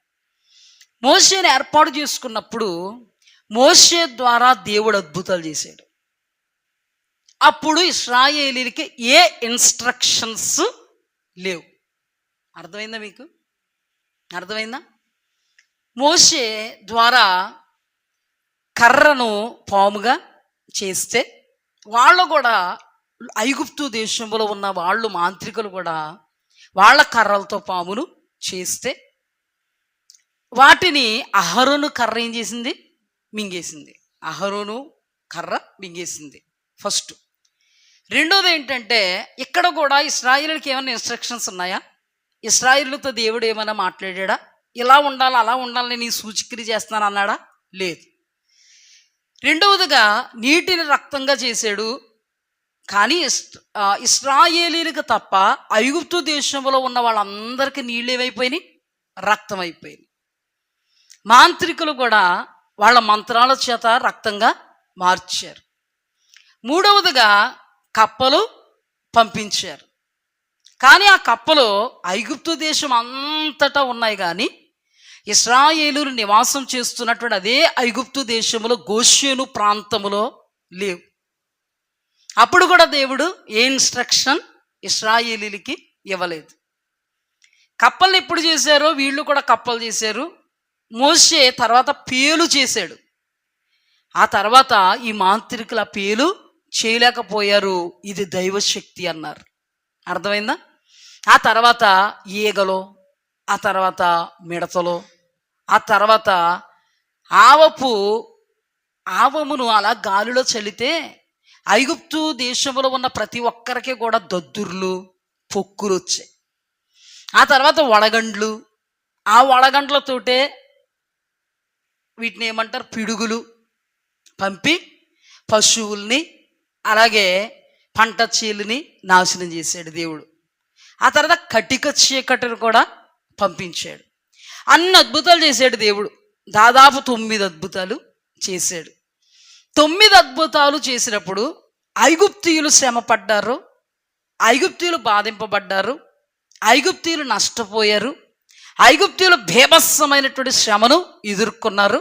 కానీ గోషేను దేశము లేదా గోషేను ప్రాంతంలో ఉన్నటువంటి తన ప్రజలకు ఈ కీడు సంభవించలేదు, ఈ నాశనం కూడా సంభవించలేదు. జాగ్రత్తగా అర్థం చేసుకోండి, అధ్యయనం చేద్దాం. అప్పుడు అన్ని అద్భుతాలు చేసిన దేవుడు ఇశ్రాయేలు ప్రజల పక్షపు వారై వీళ్లకు కీడు జరుగుతుంటే ఆ కీడులో వీళ్ళు లేరు. అంత సుభిక్షంగా దేవుడు వీళ్ళని కాపాడుకుంటూ వచ్చారు. కానీ 10వ అద్భుతం చేసేటప్పుడు ఆ 10వ అద్భుతం ఏంటంటే, సంహారపు దూతను పంపుతా. అప్పుడు ఫరో తొలుచూలు మొదలుకొని తిరగలు విసిరే పనికత్తి తొలుచూరు వరకు నేను హతం చేస్తా. సంహారపు దూత చొరబడుతున్నప్పుడు సంహారపు దూత మిమ్మల్ని సంహరించకుండా ఉండాలంటే మీరు గురుతులు కలిగి ఉండాలి అన్నాడా లేదా? మీకు తెలుసా, ఇన్ని అద్భుతాలు చేశాడు కానీ ఏమన్నా చెప్పాడా? ఇశ్రాయేలుకి చెప్పాడా? కానీ ఈ అద్భుతం చేసేటప్పుడు మాత్రం ఏం చెప్పాడు? మీకు గురుతులు ఉండాలి. ఈ సంహారపు దూత చొరబడుతున్నప్పుడు ఆ గురుతులను చూసి దాటిపోద్ది. ఇదంతా మీకు తెలుసు. కానీ ఇక్కడ నేను చదివించింది ఏంటంటే, ఆయన ఏమనంటే నేను అన్నాడా లేదా? అక్కడ రాయబడం చూడండి ఒకసారి. మీరున్న ఇండ్ల మీద, నిర్గమకాండం 12 అధ్యాయము 13వ వచనం, మీరున్న ఇండ్ల మీద ఆ రక్తము మీకు గుర్తుగా ఉండు. నేను ఆ రక్తమును చూచి మిమ్మల్ని నశింపచేయక దాటిపోయేదను. నేను ఐగుప్తు దేశమును పాడు చేయుచుండగా మిమ్మల్ని సంహరించుటకు తెగులు మీ మీదకి రాదు. ఇప్పుడు ఏమన్నారు ఆయన? నేను నేను నేను సంహారపు దూతను పంపించేది ఎవరు? ఆయన. అందుకే ఇక్కడ ఏమంటున్నారు? నేను నేను నేను. ఇప్పుడు ఆయనకు తెలియదు ఆయన ప్రజలని? చెప్పండి, ఇది బాగా క్యాచ్ చేయండి, బాగా చెప్పండి. ఇప్పుడు దేవుడు తన ప్రజలు ఏంటో దేవుడికి తెలియదా? చెప్పండి, తన ప్రజలు ఏంటో దేవుడికి తెలియదా? తన ప్రజలు ఎవరో దేవునికి తెలియదా? తన ప్రజలు ఎవరో దేవునికి తెలియకుండానే 9 అద్భుతాలు చేస్తున్నప్పుడు, ఈ 9 అద్భుతాల్లో వారు నాశనమైపోతున్నప్పుడు వీళ్ళు ఆనందదాయకంగా ఉన్నారు. కానీ ఈ అద్భుతానికి వచ్చేటప్పటికి దేవుడికి తెలుసు, కానీ గుర్తు ఉండాలన్నాడు. తెలుసు కానీ గుర్తు ఉండాలన్నాడు. ఈ గుర్తు లేకపోతే మాత్రం సంహారపు దూత వచ్చి వాళ్ళతో పాటు మిమ్మల్ని ఏం చేస్తుంది? సంహరిస్తుంది. దీన్ని జాగ్రత్తగా పోలుస్తాను, అర్థం చేసుకోండి. జాగ్రత్తగా పోలుస్తాను, అర్థం చేసుకోండి. ఇక్కడ ఈ అద్భుతం తర్వాత వీళ్ళు ఏం చెయ్యాలి? పాలు తేనెలు ప్రవహించే వాగ్దాన దేశం కొరకు పయనించాలి. దీని తర్వాత, ఈ అద్భుతం తర్వాత, ఈ అద్భుతములో వీళ్ళు సంహరింపబడకుండా ఉండాలంటే వీళ్ళలో గురుతులు ఉండాలి. హల్లెలూయా. ఈ గురుతులతోనే వీళ్ళు ఎక్కడికి ప్రయాణం చేయాలి? ఈ గురుతులతోనే ఎక్కడ ప్రయాణం చేయాలి? ఇప్పుడు జాగ్రత్తగా అధ్యయనం చేద్దాం. చూడండి, మనందరము మొదట లోకం అనబడేటువంటి దాస్యము కింద, కాడి క్రింద నలిగిపోతున్న వాళ్ళమే. మనందరం లోకములో ఉన్న వాళ్ళమే. లోక దేవతలను ఆరాధిస్తున్న వాళ్ళమే. దేవతలు అనబడినవి ఉన్నను దేవుడు ఒక్కడే. హల్లెలూయా. దేవతలు అనబడినవి ఆకాశమందున్నను భూమి మీద ఉన్నాయి.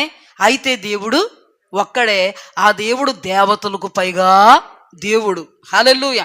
ఆ దేవుడు మన దేవుడు. ఆయన దేవతలకు తీర్పు తీర్చువాడు. పూర్వము అజ్ఞాన దశలో మనం ఉన్నాం. పూర్వము మనము ఎరగని వాటిని దేవుళ్ళుగా కొలిచాం. కానీ ఇప్పుడు నిజ దేవుణ్ణి ఎరిగి కొలుస్తున్నాం. హల్లెలూయా.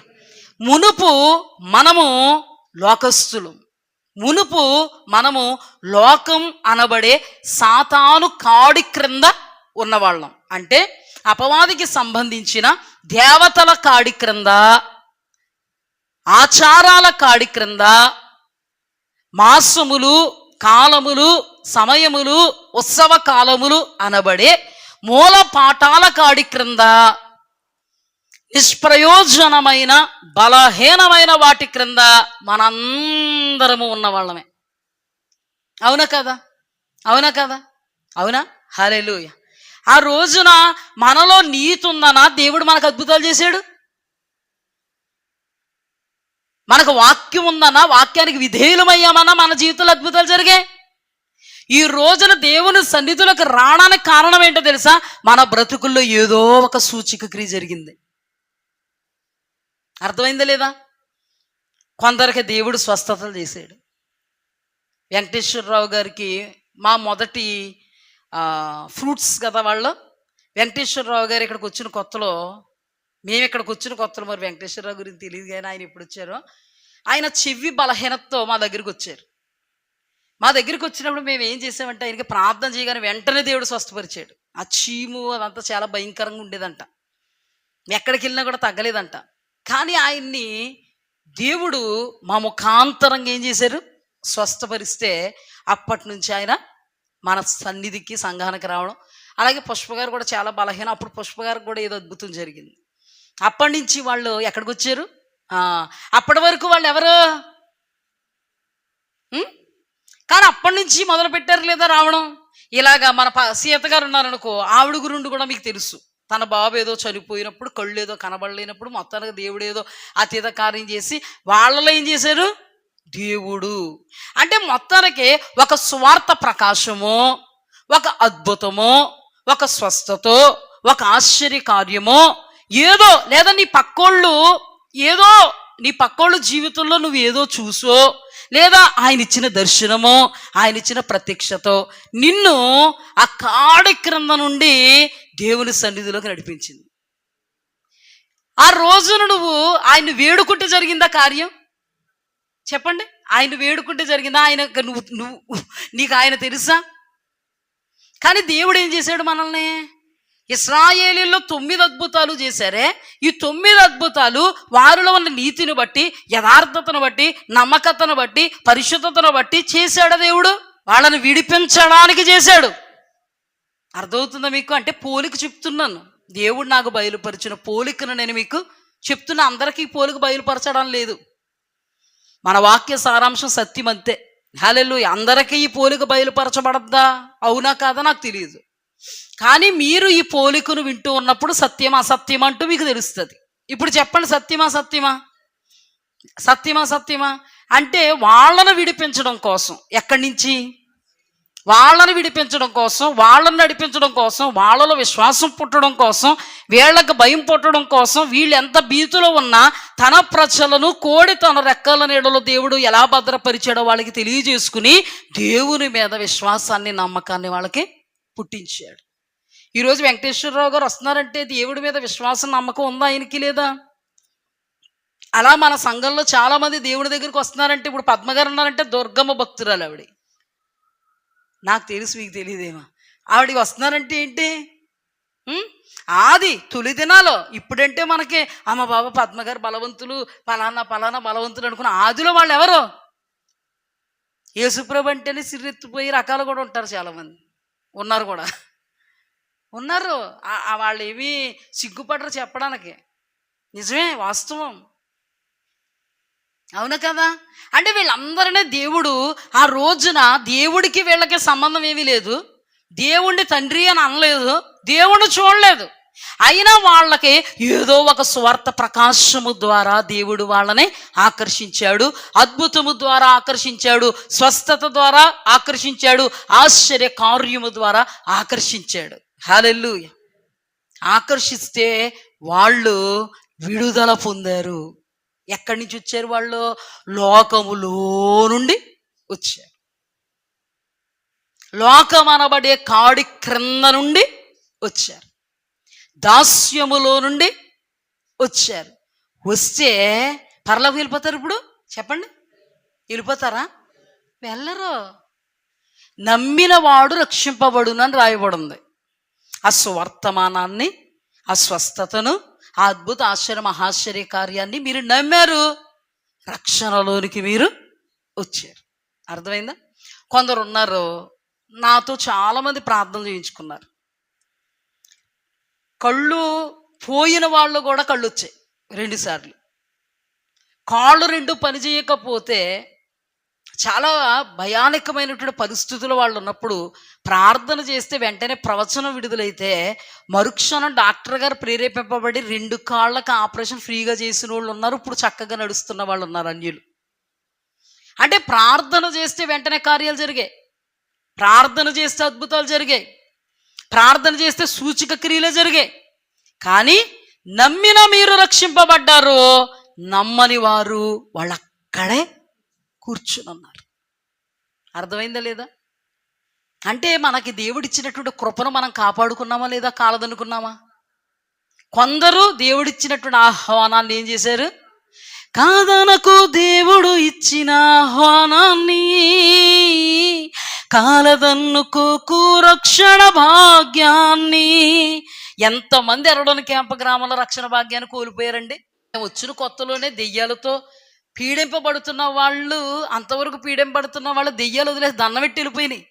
వాళ్ళే మాకు వచ్చి సాక్ష్యం చెప్పి దండం పెట్టిపోయినాయి అంటే దెయ్యాలని చెప్పారు. కానీ దేవుడి దగ్గర వచ్చారా? కొందరు వీణమ్మని, కొందరు రాజుగారని, ఇలాంటి వాళ్ళు చాలామంది మధ్యలో ఏమైపోయారు. కానీ దేవుడు మీకు ఇచ్చిన కృపాభాగ్యం. హల్లెలూయా. మీకు అర్థమవుతుందా? మెల్లగా చెప్పుకుందాం, పర్వాలేదులే. మీకు దేవుడిచ్చినటువంటి కృపాభాగ్యం. ఇప్పుడు చూడండి, ఈ దాస్యములో నుండి మీరు విడిపింపబడ్డారు. అయితే మీరు పరలోకం వెళ్ళిపోతారా? ఇది మనల్ని పరలోకం చేరుస్తుందా? ఏం చేయాలంటే కొన్ని ముద్రలు మనలో ఉండాలి. ఈ ముద్రలతోనే మనం కడవరకు నమ్మకంగా ఉండాలి. ఈ ముద్రలలోనే మనం పయనించాలి. ఈ ముద్రలో కడవరకు గట్టిగా మనం పట్టుకోవాలి. అప్పుడు మాత్రమే పరలోక రాజ్యం మనం ప్రవేశిస్తాం. వీళ్ళను చూడండి, దేవుడు అప్పటి వరకు కూడా అద్భుత ఆశ్చర్య మహాశ్చర్య సూచక్రియలు చేసాడు, వాళ్ళ విశ్వాసాన్ని పుట్టించేశాడు. వెంటనే వాళ్ళను దాస్యము నుండి విడిపించడానికి ఏం చేశాడంటే, గురుతు వేసుకోండి మీరు. ఆ గురితే రక్తపు గురుతులు. ఈ రక్తం మనకి దేనికి సాదృశ్యం అంటే, యేసు క్రీస్తు ప్రభువారి రక్తానికి సాదృశ్యం. యేసుని రక్తం మన ప్రతి పాపము నుండి మనల్ని కడిగి పవిత్రపరుస్తుంది. హల్లెలూయా. ఈ రోజున ఒక్కసారి మనం కడగబడి దేవుని పాదాల దగ్గరకు వచ్చాం, అయినను ఇక మనలో పాపము లేదంటామా? బెస్ట్ ఎగ్జాంపుల్ చెప్పేస్తాను, కాదు లేదు అనకుండా బెస్ట్ ఎగ్జాంపుల్ చెప్తాను చూడండి. నిజంగా సంఘముతోనే దేవుడు మాట్లాడాడు. ఏమని మాట్లాడాడంటే, ముడతైనా కళంకమైనా అట్టిది మరి ఏదైనా లేక మహిమ కలిగిన అనుభవాల్లో నిలబడు నిమిత్తము దేవదేవుడు తన్ను తాను సంఘం కొరకు అర్పించుకున్నాడు, అప్పగించుకున్నాడు. అంటే సంఘములో ముడతుంటుందా? మచ్చలుంటాయా? కళంకం ఉంటుందా? హిజ్కియా రాజు గురించి మనం ధ్యానం చేసుకున్నామా? తన ఫస్ట్ పార్ట్ చాలా బాగుంది, సెకండ్ పార్ట్ అన్ని అపశృతులే. అంటే ఆత్మీయుల్లో లొసుగులు ఉన్నాయా? ఆత్మీయుడు పరిపూర్ణుడు అయ్యాడా? అవలేదు. ఆత్మీయుడే, పరిపూర్ణుడు కాదు. ఆశారాజులు ఏం చూడగలుగుతున్నాం? ఫస్ట్ పార్ట్ చాలా బాగుంది, సెకండ్ పార్ట్ దేవుడికి విరోధి అయిపోయాడు, దైవజనులకు విరోధి అయిపోయాడు. యెహోషాపాతు రాజు ఎంత ఆత్మీయుడు! అలాంటిది యెహోషాపాతు రాజులు ఏం చూడగలుగుతాం? అపశృతులు చూడగలుగుతాం. అంటే వీటన్నిటిని బట్టి వాక్యములో నుండి వాళ్ళు ఏం చేసుకోవాలి? చూసుకోవాలి. దేవునికి స్తుతి కలుగుగాక. రక్తములో కడగబడడానికి ముందు మనలో కడుగుకునేవి ఉన్నాయని తెలియజేసేదేంటి? వాక్యం. అందుకే మనకి ఈ ముద్రలు ఉండాలి రక్షింపబడిన తర్వాత. హల్లెలూయా. దేవునికి స్తుతి కలుగుగాక. మొట్టమొదటగా మనం రక్షింపబడ్డాం అనడానికే బాప్తిస్మ అనుభవాన్ని పొందుతాం. ఆయన శరీరం తిని ఆయన రక్తాన్ని తాగువాడు నిత్య జీవము కలిగినవాడు, అంత్యదినాన నేను వానిని లేపుతాను అన్నాడా లేదా? అంటే రక్షింపబడినటువంటి మనం దైవజనుల దగ్గరికి వెళ్ళి ఏం చేస్తాం? బాప్తిస్మం తీసుకుంటాం. ఈ బాప్తిస్మం తీసుకున్నంత మాత్రాన పరలోకం వెళ్ళిపోతామా? అందుకనే పౌలు ఏమన్నాడు? అయోగ్యముగా చెయ్యి వేస్తే శిక్షావిధి కలుగుటకే అలాగూ చేయుచున్నారు అన్నాడా లేదా? అంటే అవిధేయులుగా చెయ్యి వేసాం, మనలో అవిధేయత ఉందని చెప్పేదేంటి? ఈ వాక్యం చెప్తే సరిపోద్దా? కడుక్కోవడానికి ఉండాలి. ఏముండాలి? రక్తం. హల్లెలూయా. యేసుని రక్తం మీ ప్రతి పాపము నుండి మిమ్మల్ని కడిగి పవిత్రులుగా చేయును. ఇప్పుడు మనం పాపాత్ములు అని తెలిసిన తర్వాత కడిగేదేదో తెలియకపోతే శుద్ధి చేసుకోగలమా? ఏది శుద్ధి చేసుకోవాలో తెలియకపోతే శుద్ధి చేసుకోగలమా? ఏది శుద్ధి చేసుకోవాలో తెలియజేసేది వాక్యం. ఎలా శుద్ధి చేసుకోవాలో మన కొరకు దేవుడు చిందించిన పరిశుద్ధ రక్తం. ఇప్పుడు ఏ ముద్రలు ఉండాలి? సంహారపు దూత దాటిపోవాలంటే ఏ ముద్రలు ఉండాలి? హల్లెలూయా. ఈ లోకములో చాలా శోధనలు వస్తాయి, శ్రమలు వస్తాయి. వాటిలో పడిపోకుండా వాటిని జయించుకుంటూ, లోకాన్ని జయించుకుంటూ ఈ యాత్రలో పాలు తీరులు ప్రవహించే దేశం అనబడే పరలోక రాజ్యం ప్రవేశించాలంటే మనకి ఏ గుర్తులు ఉండాలి? వాక్యం. అందుకే సహవాసానికి పిలిచినవాడు నమ్మదగినవాడు. అందుకే కొందరు మానుకొనుచున్నట్టు సహవాసముగా కూడుకొనుటను మీరు మానుకోవద్దు. ఏ రెండంచుల వాడి అయిన ఖడ్గము కంటేను వాడి అయినదే మానవుని యొక్క ప్రాణాత్మ మూలుగును విభాగించినంత మట్టుకు దూరుచు మనలో ఉన్న అపశృతులను మనకు తెలియజేసేది దేవుని వాక్యం. ఇప్పుడు బాప్తిస్మం తీసేసుకుంటే పరలోకం వెళ్ళిపోం. ఆ బాప్తిస్మం తీసుకున్నటువంటి ఆ బాప్తిస్మం యొక్క దాని అర్థములో ఉంటే పరమార్థంలోనికి చేరతాం. మీకు గుర్తుందా?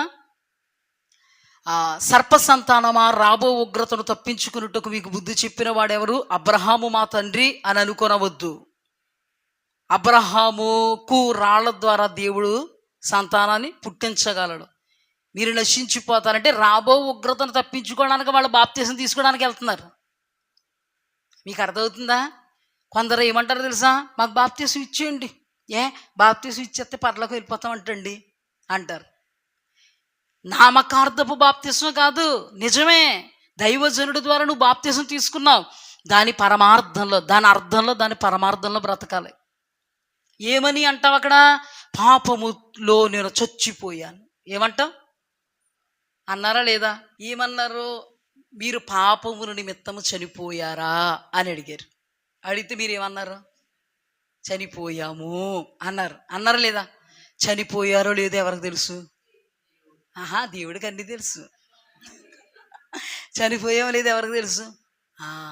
ఉండకూడని ఉన్నాయా? మాట్లాడకూడనివి ఉన్నాయా? వ్యసనాలు ఉన్నాయా?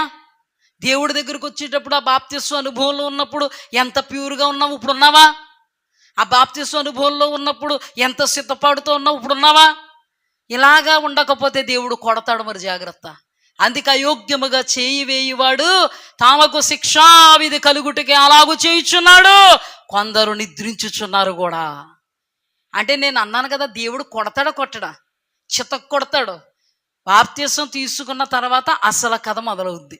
బాప్తిస్మం తీసుకున్న తర్వాత జీవగ్రంథములో మన పేరు లిఖితమవుద్ది. హల్లెలూయా, హల్లెలూయా. ఆ పేరు ప్రకాశించాలంటే వాక్యములో సాగిపోవాలి నువ్వు. ఆ పేరు తుడిచిపెట్టబడాలంటే వాక్యము దారి ఇది, నీ దారి ఇదైతే మెల్లగా తుడిచేస్తాడంట దేవుడు. అందుకే దేవుడు అంటాడు, పరలోకములో జీవగ్రంథములో మీ పేర్లు వ్రాయబడి ఉన్నందుకు సంతోషించండి అంటాడు శిష్యుల్ని. హల్లెలూయా. జీవగ్రంథములో మన పేరు తుడిచిపెట్టబడకూడదు. బాప్తిస్మం తీసుకున్నప్పుడు జీవగ్రంథములో మన పేరు వ్రాయబడదే, వాక్యములో నడుస్తున్నప్పుడు జీవగ్రంథములో ఉన్న మన పేరు వెలుగుతో ప్రకాశిస్తుంది. వాక్యము కాదని మనం బ్రతుకుతున్నప్పుడు మన పేరు మెల్లమెల్లగా తుడిచిపెట్టబడద్ది. జీవగ్రంథములో ఎవరి పేరైనను కనబడలేదంటే పరలోక రాజ్యం వాడు ప్రవేశించాడు. అర్థమైందా? ఇప్పుడు చూడండి, బాప్తిస్మ అనుభవం, ఆయన శరీరం తిని ఆయన రక్తం త్రాగడం. ఇక్కడ కూడా శరీరం దేనికి సాదృశ్యం? వాక్యం. రక్తం దేనికి సాదృశ్యం? మనల్ని పవిత్రపరిచే, అంటే మన పాపముల నుండి కడగబడి పవిత్రపరచబడడానికి ఆ రక్తం దగ్గరికి మనం వస్తాం. పరిసయ్యుడు సుంకర ప్రార్థన తెలుసా? సుంకర ఏమన్నాడండి? పాపినైనా నన్ను క్షమించు ప్రభువా అనడలేదా? ఆకాశము వైపు కన్నులెత్తుటకైనను ధైర్యము చాలక రొమ్ము కొట్టుకొనుచు పాపినైన నన్ను క్షమించు. హల్లెలూయా. బాప్తిస్మం తీసుకున్నవాడు ఏమన్నాడు చెప్పండి అమ్మా? బాప్తిస్మం తీసుకున్నవాడు ఇది ఎలాగుంది భక్తి? కరెక్ట్గా చెప్తున్నారమ్మా, వింటున్నాను నేను, చెప్పండి. చోరుని వలెనైనను అన్యాయస్తుని వలనైనను ఇదిగో ఈ సుంకరి వలనైను లేనందుకు నీకు కృతజ్ఞత స్తుతి కలుగురుగాక. Over confidence. అసలు నిజంగా దేవుని వాక్యం తెలిసినోడు అలా మాట్లాడతాడా? దేవుని వాక్యము తెలిసిన వాడు తను తగ్గించుకుంటాడు. ఇది అజ్ఞానపు అవివేకపు అంధత్వపు ప్రార్థన. ఏం ప్రార్థన ఇది? దేవుడు ఏమన్నాడు? అసలు నువ్వు నీతిమంతుడివే కాదు, నువ్వు అసలు మారు మనసు అక్కర్లేని నీతిమంతుడు నువ్వు. ఇదిగో నీకంటే నీతిమంతుడైపోయాడు ఎవరో? సుంకరి. హల్లెలూయా. దావీదంతటి వాడు అభిషక్తుడు, మాటి మాటికి దేవునితో కొనియాడబడుతున్నటువంటి దావీదే బెత్షెబా విషయంలో ఏం చేశాడు? ఆ బెత్షెబా విషయంలో చేసిన పాపం ఎన్ని పాపాలకే దారితీసింది. ఈ పాపాలన్నీ కలిసి పాపాల చిట్ట ఎవరి మీద ఉంది? అభిషక్తుడైనటువంటి దావీదు మీద. అయ్యగారికి తెలుసా? చెప్పండి. ఈ రోజునండి కొందరిని కదిపితే అంటారండి, నేను పరిశుద్ధుండి, నేను పరిశుద్ధురాల్ని, నేను ప్రార్థనా పరుణ్ణి, నేను ప్రార్థనా పరురాల్ని. నాలో పొద్దున్న నుంచి సాయంత్రం వరకు ఎంతగా పైనుంచి కింద, కింద నుంచి పైకి, పైనుంచి కింద, కింద నుంచి పైకి చూసుకున్నా ఏసం ఎత్తైనా పక్కోడు చెప్పాలి నీకు, ఏసం ఎత్తైనా కనబడతలేదంట. అందుకని రాత్రి ప్రార్థన చేసుకున్నప్పుడు ప్రభువా నన్ను క్షమించు అని అడిగిన. ఏమంటాడు తెలుసా? ప్రభువా పొద్దున్నే సాయంత్రం వరకు కాచి కాపాడినందుకు వందనాలు, ఆహార పానీయాలు ఇచ్చినందుకు వందనాలు, ఇచ్చిన వస్త్రంకే వందనాలు, మా పాస్టర్ గారిని బాగా వాడేసుకోండి, మా సంఘస్థులందరినీ పరిపూర్ణంగా నిలబెట్టేసుకోండి, నీకోసం పరిపూర్ణుణ్ణి. నువ్వు చెప్పు, నాకు చెప్పు. అభిషక్తుడైనటువంటి దావీదు అన్ని పాపాలు చేస్తే నేను పాపినని అనుకున్నాడా? ఆ రోజు దేవుడి సన్నిధిలో పశ్చాత్తాపడ్డా? ఆయన రక్తంతో కడగబడ్డా? రక్షణానందం నాకు దయచి అన్నాడా? ఆయన శరీరము తిని ఆయన రక్తమును తాగువాడు నిత్య జీవం కలిగిన వాడు. హల్లెలూయా. ఆయన శరీరాన్ని పట్టుకుని వచ్చాడండి. ఎవరో?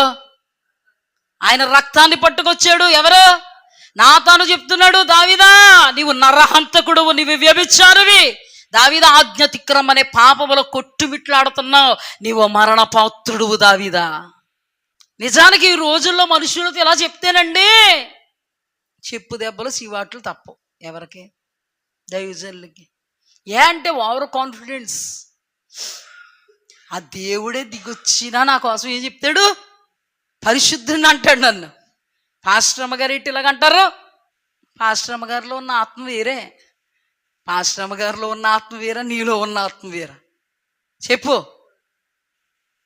ఈ రోజుల్లోనండి ఈ కాన్ఫిడెన్స్ ఎక్కువైపోతుంది, ఓవర్ కాన్ఫిడెన్స్ ఎక్కువైపోతుంది. అంత పరిశుద్ధుడు, ముమ్మారు ప్రార్థన చేసే అనుభవం, 7 మార్లు స్తుతించేటువంటి అనుభవం కలిగినోడు ఎన్ని పాపాలు చేశాడు? ఆజ్ఞాతిక్రమం పాపం, మేలైనది చేయనెరిగి అలాగూ చేయకపోతే పాపం, విశ్వాస మూలము కానిది పాపం, సకల దుర్నీతి పాపం. ఇన్ని పాపాలు పెట్టుకుని నోటి మాట ద్వారా, కంటి చూపు ద్వారా, హృదయ ఆలోచన ద్వారా, నడక ద్వారా, పడక ద్వారా, నడవడిక ద్వారా ఏదో విధంగా పాపాలు డుబుక్కును పడిపోయి ఇంకా లెగుద్దామనే తలంపు పుట్టదు. దైవజనుల దగ్గరికి వస్తే, వాక్యం దగ్గరికి వస్తే దేవుడు తేట తెల్లంగా స్పష్టంగా చెప్పేస్తున్నా.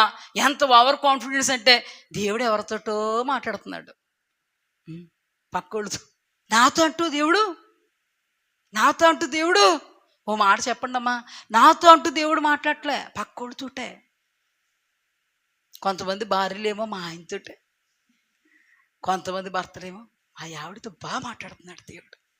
పాస్టర్ అమ్మ గారు చాలా బాగా చెప్తున్నారు, నీ దగ్గరికి వచ్చేటప్పటికి పాస్టర్ అమ్మ గారు బాగా చెప్తున్నారు. అలా ఉంటుందండి వాక్యం స్వీకరణ. దావీదు ఎంత గొప్పోడండి చెప్పండి. దావీదు ఎంత గొప్పోడు. ఆసారాజు ఏం చేశాడండి? ఆసారాజు ఏం చేశాడు? బాధ పెట్టాడండి ప్రవక్తనే. అహాబురాజు ఏం చేశాడండి? మిఖాయాను బాధ పెట్టాడండి. ఈరోజు ముక్కుసూటిగా వాక్యం ప్రకటింపబడడం నీకు దేవుడు చేసిన అద్భుతం. హల్లెలూయా. భయం లేకుండా దేవునికి మాత్రమే భయపడుతూ ఉన్న మాట ముక్కుసూటిగా ముఖం మీద చెప్తున్నారంటే నిజంగా అద్భుతం అండి. అది అద్భుతం అంటే ఏదేదో కాదు. మనం అనుకుంటాం అగ్నిగుండములోనికి దేవుడు దిగొచ్చాడు, ఇది అద్భుతం అనుకుంటాం. ఇది అద్భుతం, అసలు అద్భుతం. వాక్యం నీ యొద్దకు రావడం అద్భుతం, నీ లోటుతో మాట్లాడడం అద్భుతం, నీ మైనస్ను ప్రకటించడం అద్భుతం, నీ చీకటి ఛాయను నీ ముందు పెట్టడం అద్భుతం. హల్లెలూయా. కానీ దావీదు ఎంత మంచివాడు అనుకుంటున్నారు. అందుకేనండి దావీదు కొనియాడబడ్డాడు. దావీదు దైవజనుని ఎప్పుడూ కూడా స్వీకరించాడు కానీ ఎప్పుడూ తృణీకరించలేదు. దావీదు పొజిషన్ ఎంతండి? మహారాజు. ఒక మాటలో చెప్పాలంటే ముఖ్యమంత్రి కంటే ఎక్కువ. ముఖ్యమంత్రి ఎదురుగుండా నేను ఇలా వాక్యం ప్రకటించేస్తుంటే ముఖ్యమంత్రి కౌగిలించుకున్నాడు. మీరు ముఖ్యమంత్రులు కాదు, ఏం కాదు.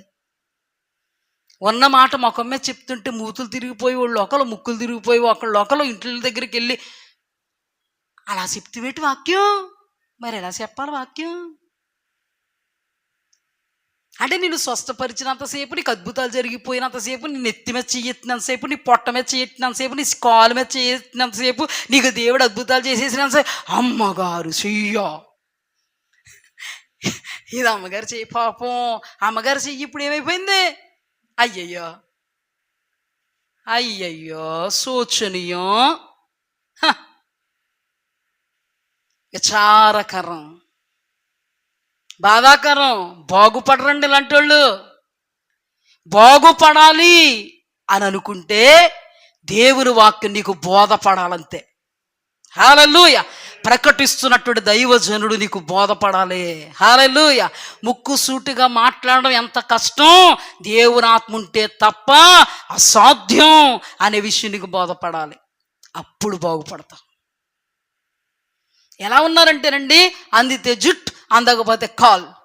అయ్యయ్యో, ఉండొచ్చండి ఇలాగా? ఓసర వెళ్ళ మార్చొచ్చండి. దావీదు ఎలాంటోడండి? మోదీ కంటే ఉన్నతుడు. హల్లెలూయా. అలాంటి రాజ మార్తాండేయ దావీదు మహారాజా మేలుకరమైన వార్త ఏం పట్టుకురాలేదు అయ్యగారు. కూర్చుని చెప్తున్నాడు వాక్యం, నీతిని ప్రకటిస్తున్నాడు.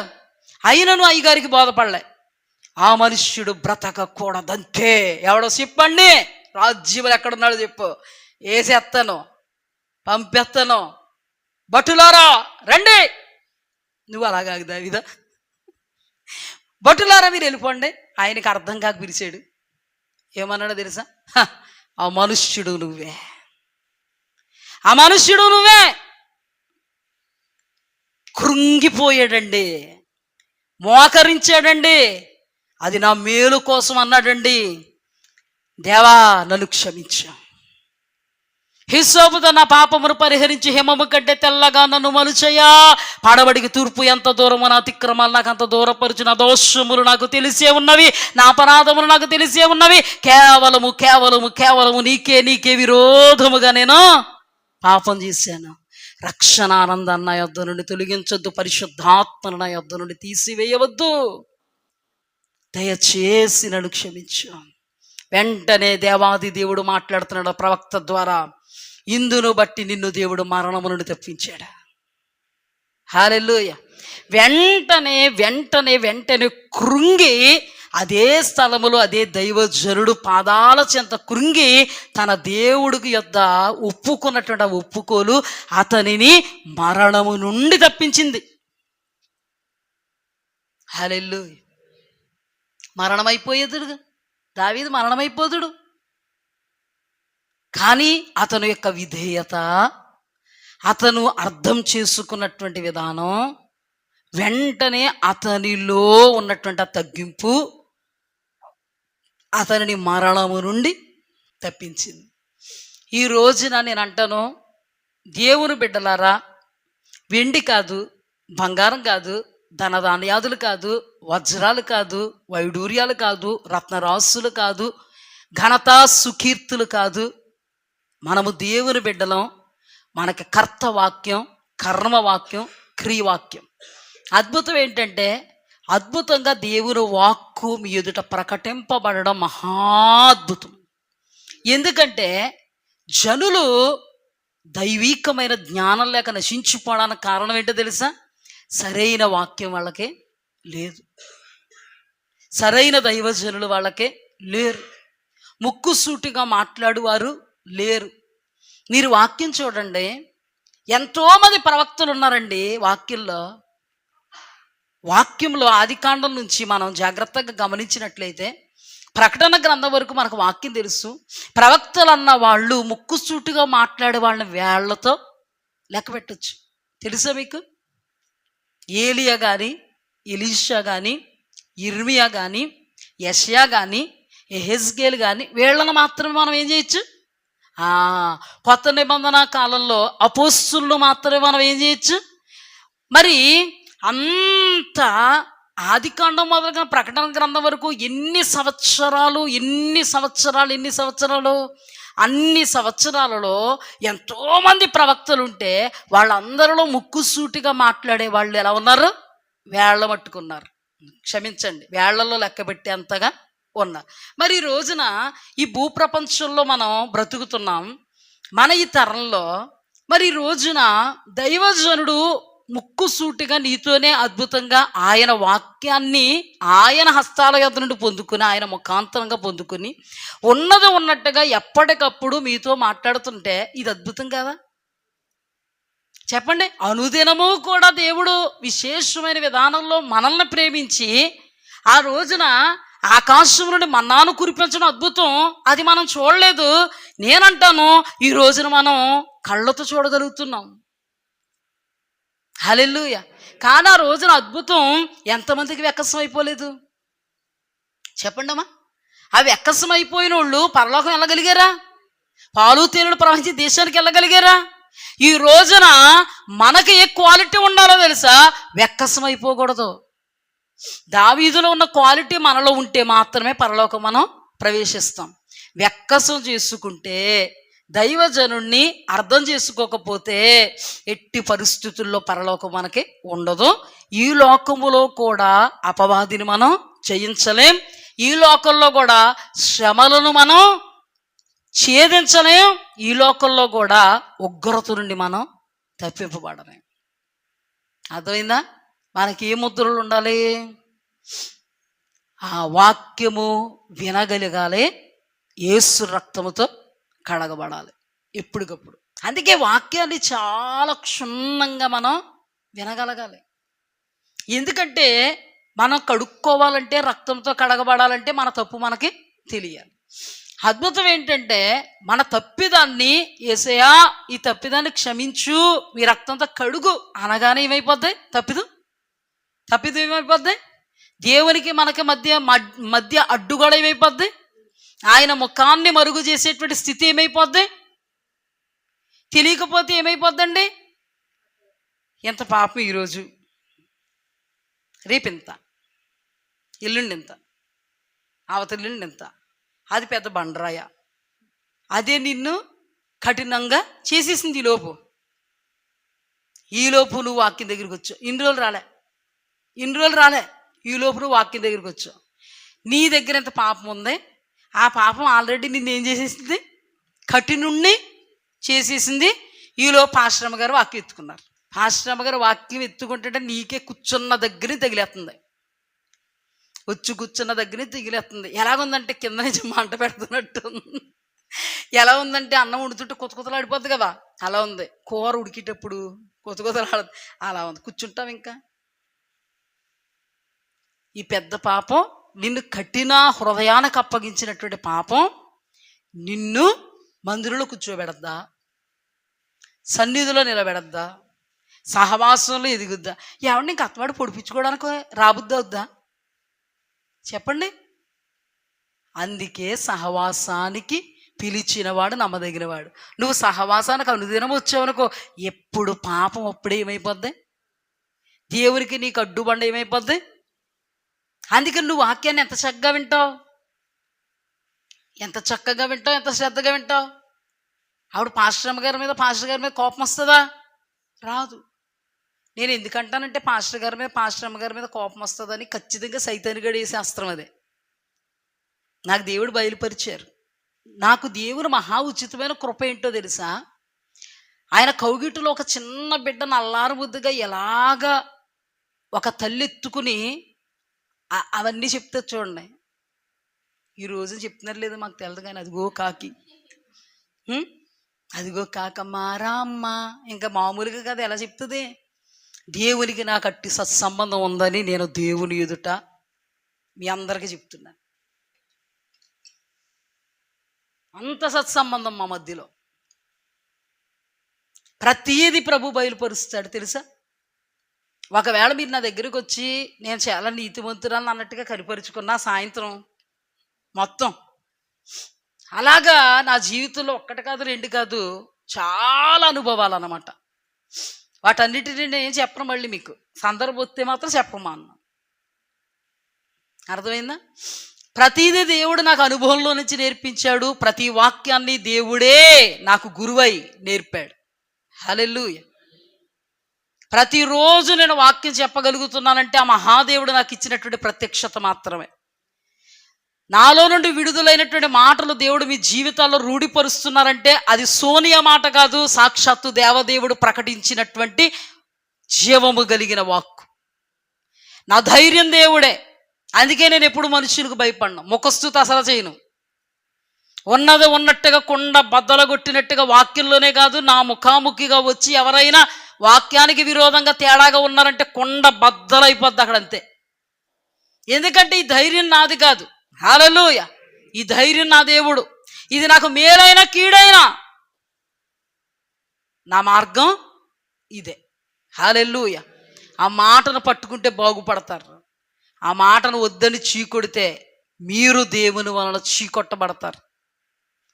మన జీవితంలో ఈ ముద్రలను చూస్తాడు దేవుడు. దేవుడు అంటున్నాడు, నేను మీ మీద ఈ గుర్తులను చూడాలి. ఇప్పుడు మనలో ఏ గుర్తులు ఉండాలి? వాక్యం మనలో ఉండాలి. వాక్యాన్ని స్వీకరించగలిగేటువంటి సుగుణం, సద్గుణం మనలో ఉండాలి.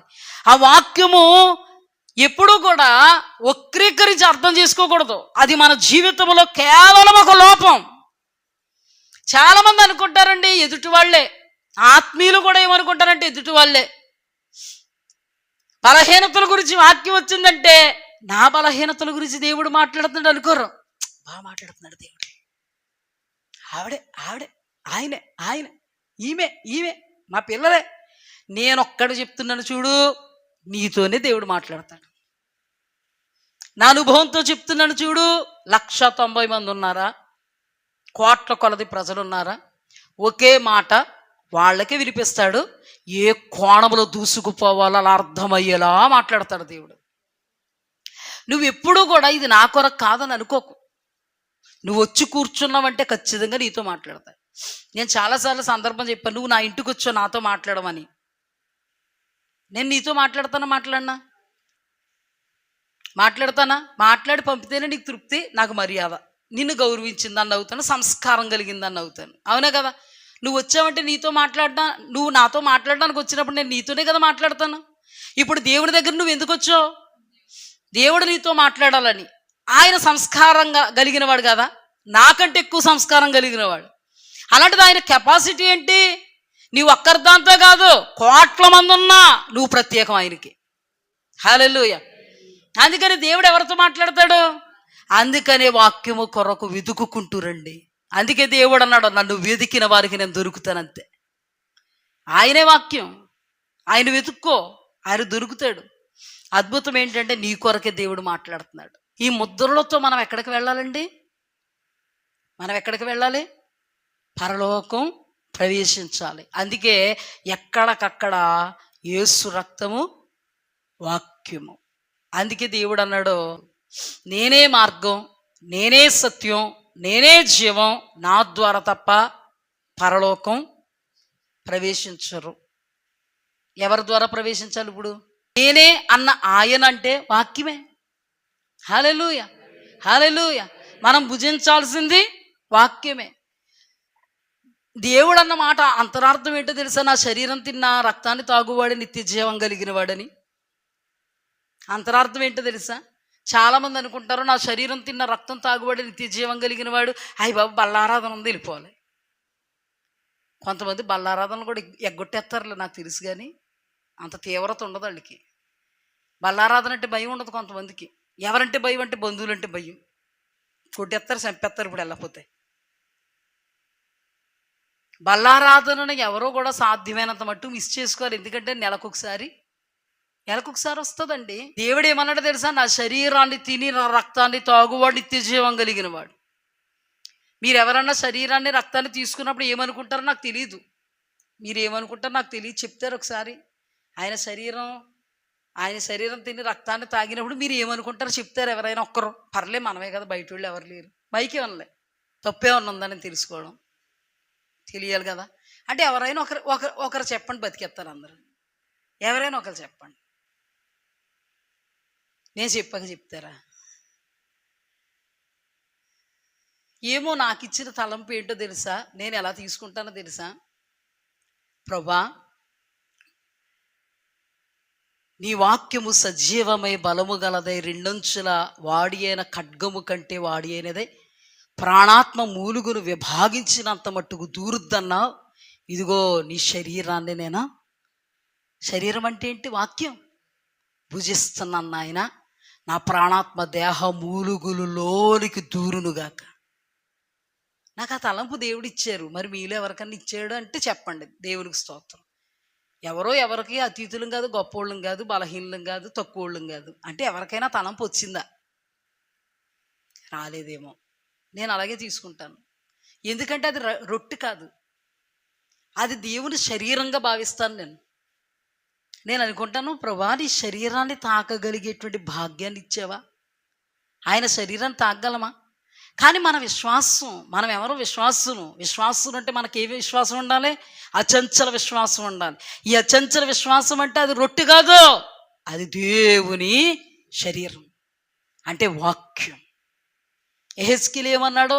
నీ వాక్యమును నేను భుజించి తిని అది నా నోటికి తీయని కంటే తీయగా ఉంది. కానండి ఇంత అద్భుతమైన దాన్ని మరి మనం ఏం చేయాలండి? తప్పకుండా ఇది ఆచారం అని కాదు, కానీ ఆయన శరీరాన్ని తాకగలిగేటువంటి కృపా భాగ్యాన్ని దేవుడు మనకిచ్చాడు. ఆ శరీరం మనం భుజిస్తున్నప్పుడు ఆయన వాక్యం మనలోనికి వెళ్ళిపోవాలి. హల్లెలూయా, హల్లెలూయా. విశ్వాసం అనేది నిరీక్షింపబడు వాటి యొక్క నిజస్వరూపము లేనిది ఉందనడానికి రుజువు. ఇప్పుడు ఈ శరీరమా కాదు, ఇది రుజువా కాదా? విశ్వాసం ఉందా లేదా? ఎలా తీసుకోవాలి? ఎంత అద్భుతంగా తీసుకోవాలి?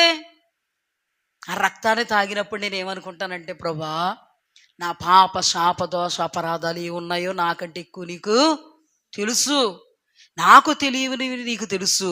నీ రక్తముతో కడిగి శుద్ధీకరించయ్యా. ఇదిగో నీ రక్తాన్ని తీసుకుంటున్నాను, నా ప్రాణాత్మ దేహాలో ఉన్న మస్టును తొలగించు. ఖచ్చితంగా తొలగిస్తారా లేదా దేవుడు? ఆ విశ్వాసం నాకుంది. హల్లెలూయా. ఇది ఆచార సంబంధంగానా మనం మామూలుగా తీసుకుంటాం, కానీ దీనిలో మనం నిలబడాలి. హల్లెలూయా, హల్లెలూయా. దీనిలో మనం నిలబడాలంటే ఎత్తబడుతున్నటువంటి వాక్యం కొరకు ఆతృతతో మనం రావాలి. ఆ వాక్యాన్ని స్వీకరించాలి. మన బ్రతుకులో ఆ ముద్రలతో మనము అడుగులు అడుగు వేసుకుంటూ వెళ్ళిపోవాలి. ఈరోజు మన దినం అయిపోయింది, రేపు మనకు ఒక దినం వచ్చింది అంటే దాని అర్థం తెలుసా? పరలోకానికి ఒక అడుగు ముందుకెళ్ళాం. తెలుసా? పరలోకానికి మనం ఒక అడుగు ముందుకు వెళ్ళాం. అందుకే దేవునితో ఎప్పుడు కూడా ఈ ముద్రలు మనలో ఉండాలి. ఆ రోజున దేవుడండి ఆ ముద్రలు లేకపోతే ఏం చేద్దుడు?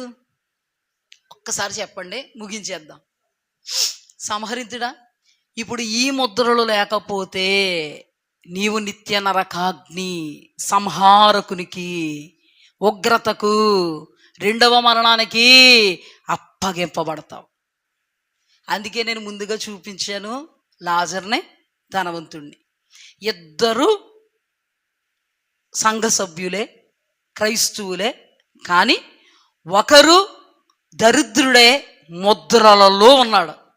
హల్లెలూయా. ఒకడు ధనవంతుడే, ముద్రలలో లేడు. అందుకే దేవుని రాజ్యం రోమీలకు రాసిన పత్రిక 14వ అధ్యాయం 17వ వచనం చదవండమ్మా. రాజ్యము భోజనమును పానమును కాదు గాని నీతియు సమాధానమును పరిశుద్ధాత్మయందలి ఆనందమునై ఉన్నది. హల్లెలూయా. ఇప్పుడు చూడండి, దేవుని రాజ్యము భోజనమును పానము కాదు గాని నీతియు సమాధానమును పరిశుద్ధాత్మయందలి ఆనందమై ఉన్నది. హల్లెలూయా.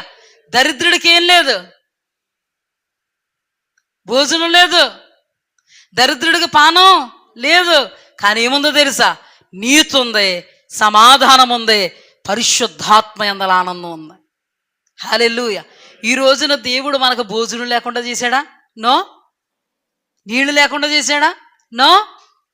వస్త్రం లేకుండా చేశాడా? సౌకర్యాన్ని ఇచ్చాడు. కృతజ్ఞత కలిగి అంతే కృతజ్ఞతతో ముద్రింపబడిన ముద్రలతో ముందుకు సాగు.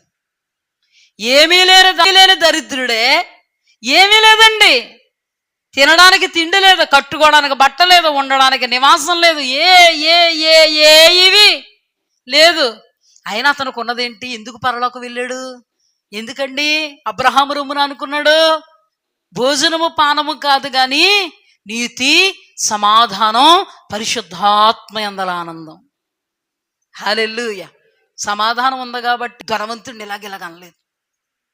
సమాధానం ఉంది కాబట్టి ధనవంతుడిని ఇలాగ అన్నాడా? ఓ ధనవంతుడా, ఎందుకు వచ్చాను? వాక్యం తెల్దా నీకు? దరిద్రుడిని అయిన నన్ను చూడడం తెల్దా నీకు అన్నాడా? ఏదన్నా కొంచెం తేడా వస్తేనండి, క్రైస్తవులు తేడా వస్తేనండి, మాట తేడా వస్తే, కానీ ఆశతో వచ్చాడండి ధనవంతుడి దగ్గరికి. ధనవంతుడు కదా, సహోదరుడు కదా, నన్ను చూసుకుంటాడు. కానీ గేటు ముందున్న కుక్కెంతో ఆ ధనవంతుడికి లాజరు కూడా అంతే.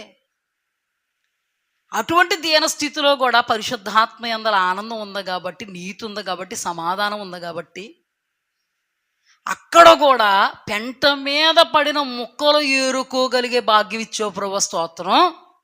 సజీవులే కదా నిన్ను స్తుతిస్తారు. నేను సజీవ లెక్కల్లో ఉన్నాను, సజీవుడునైన నేను, సజీవుడు అయిన నిన్ను సజీవంగా ఆరాధిస్తున్నాను ప్రభువా, నీకు స్తుతి కలుగ్గాక. మనలో ఎవరొకరు వెళ్ళి ఓ దరిద్రుడు తెగ ఆరాధించేస్తున్నాం, మేమే అంతలాగా ఆరాధించలేకపోతున్నాం, తిని తాగి సుఖించి, నువ్వెందుకయ్యా అంతలాగా సుఖంగా ఆనందించేస్తున్నావు అంటే, పరిశుద్ధాత్మ యందల ఆనందం నాలో ఉందంటాడు, సమాధానం నాలో ఉందంటాడు. హల్లెలూయా. పరలోకం అంటే భోజనము పానమేమి కాదు, నీతి, సమాధానం, పరిశుద్ధాత్మల యందల ఆనందం. హల్లెలూయా. ఈ రోజున దేవుడు మనకి ఏం తక్కువ చేయలేదు. తినడానికి తక్కువ చేయలేదు, కట్టుకోవడానికి తక్కువ చేయలేదు, ఉండడానికి తక్కువ చేయలేదు. ఇంకెంతగా మనం దేవుణ్ణి స్తుతించాలండి. ఏమీ లేనివాడే లేని దాన్ని బట్టి స్తుతిస్తే, ఏమీ లేనివాడే ఉన్న జీవాన్ని బట్టి స్తుతిస్తే, అన్నీ ఉన్న మనం అన్నిటిని బట్టి స్తుతించొద్దు? మనకిచ్చిన జీవాన్ని బట్టి స్తుతించొద్దు? మనము కలిగిన ముద్రల్లో ముందుకు సాగొద్దు? కడవరకు కలిగిన దాన్ని గట్టిగా పట్టుకొద్దు? నమ్మకంగా ఉండొద్దు? హల్లెలూయా. దేవుని వాక్యంలో రాయబడింది, నీవు వాక్యమును గైకుంటివి గనుక నేను లోకం మీదకి రాబో ఉగ్రతలో నుండి నిన్ను కాపాడుతా. ఉగ్రత అంటే ఏంటో తెలుసా? ఒక కోణం రెండవ మరణం. ఏంటి? రెండవ మరణం. అప్పుడు లోకం మీదకి శ్రమ రాబోతుంది. ఆ శ్రమలో దేవుడు మనల్ని కాపాడి పరలోకానికి తీసుకెళ్ళిపోతాడు. హల్లెలూయా. దేవునికి స్తుతి కలుగ్గాక. మన వాక్యమును గట్టిగా పట్టుకుంటే మనము ఎప్పుడు మరణం అయిపోయినా దేవదూతలు తీసుకెళ్ళిపోతాయి. రెండవ మరణం అనబడే ఉగ్రత నుండి మనం, దేవుని ఉగ్రత నుండి మనం తప్పింపబడతాం. ఇక్కడ ఇది ఉగ్రతే. ముద్రింపబడిన వాళ్ళు ఏమయ్యారు? తప్పింపబడ్డారు. హల్లెలూయా. రాహాబు అనేటువంటి వేశ్య దినాల్లో ఎర్రని దారం కట్టుకో. హల్లెలూయా. అక్కడ రక్షింపబడిన తర్వాత ఎర్రని దారం కట్టుకుని దానిలో ఉన్న తర్వాత ఏమవుద్ది? దానిలో ఉండాలి. దానిలో నుండి బయటకు వచ్చావంటే ఏమో మిమ్మల్ని రక్షించలేవు.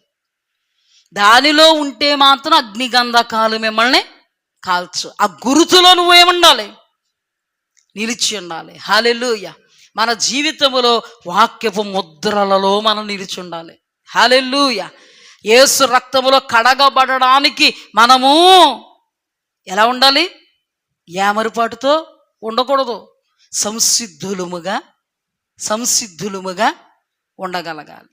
విధేయత అనేటువంటి ముద్ర మనలో ఉండగలగాలి. వాక్యానికి విధేయత చూపేటువంటి ముద్ర. అప్పుడు మనల్ని ఎలా కాపాడుకుంటాడు? ఇంతకుముందు బుధవారం చెప్పుకున్నాం. ఏ ఉగ్రత అయినా, లేదా ఏ శ్రమ అయినా, ఏ శోధన అయినా మనల్ని కాపాడుకుంటాడు.